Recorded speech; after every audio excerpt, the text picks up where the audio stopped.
All right, we're going to give this a go, guys. Today we're talking all things Diamond Hill, South Carolina.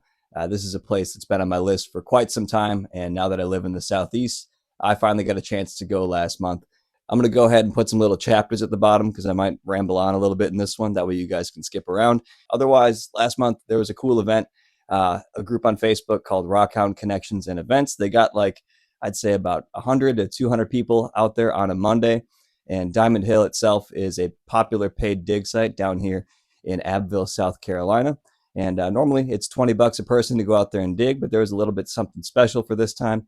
And they actually ran an excavator and they pretty much dug like as deep as they possibly could for a whole weekend long. And then on Monday, we all got to come out and still for 20 bucks dig in some nice fresh ground that hadn't been seen in what seemed like quite some time. So if you're not familiar, Diamond Hill is a very popular spot to find some interesting quartz clusters. A lot of them have a hematite scaling or even a black manganese scaling on them, which creates some pretty cool colors and visual effects to them. And I think it's been open to the public for probably about 20 years or so. I'm not quite certain on the details.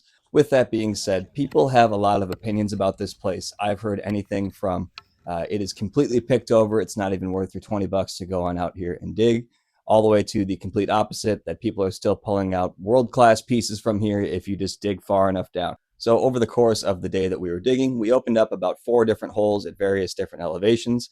We dug the first one all the way down, pretty much as deep and as far as we could go.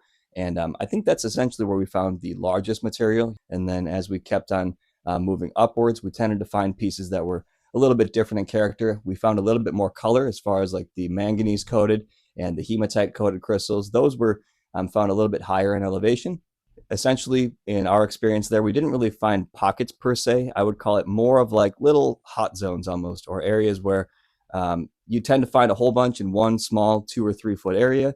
And this kind of makes sense for what I expected to find at Diamond Hill. It's my understanding that you're essentially just digging through tailings there, albeit some pretty decent tailings, but they've been churned quite a bit over the years. And there is still some great stuff to be found in there because a lot of it is just packed with like this mud that makes it hard to see the actual crystal points and things like that.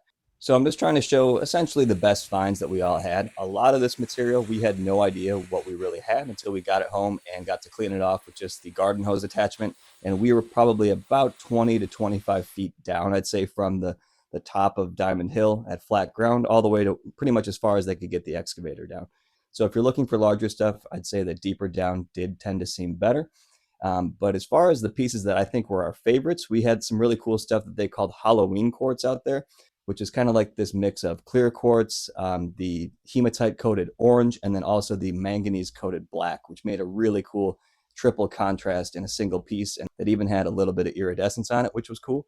I think the biggest thing to keep in mind about Diamond Hill is this place is a bit randomized in terms of what you'll find. You know, are you going to dig one hole and dig it all the way down in a single day? Or try a whole bunch of different spots, or even surface collecting? People were finding great stuff.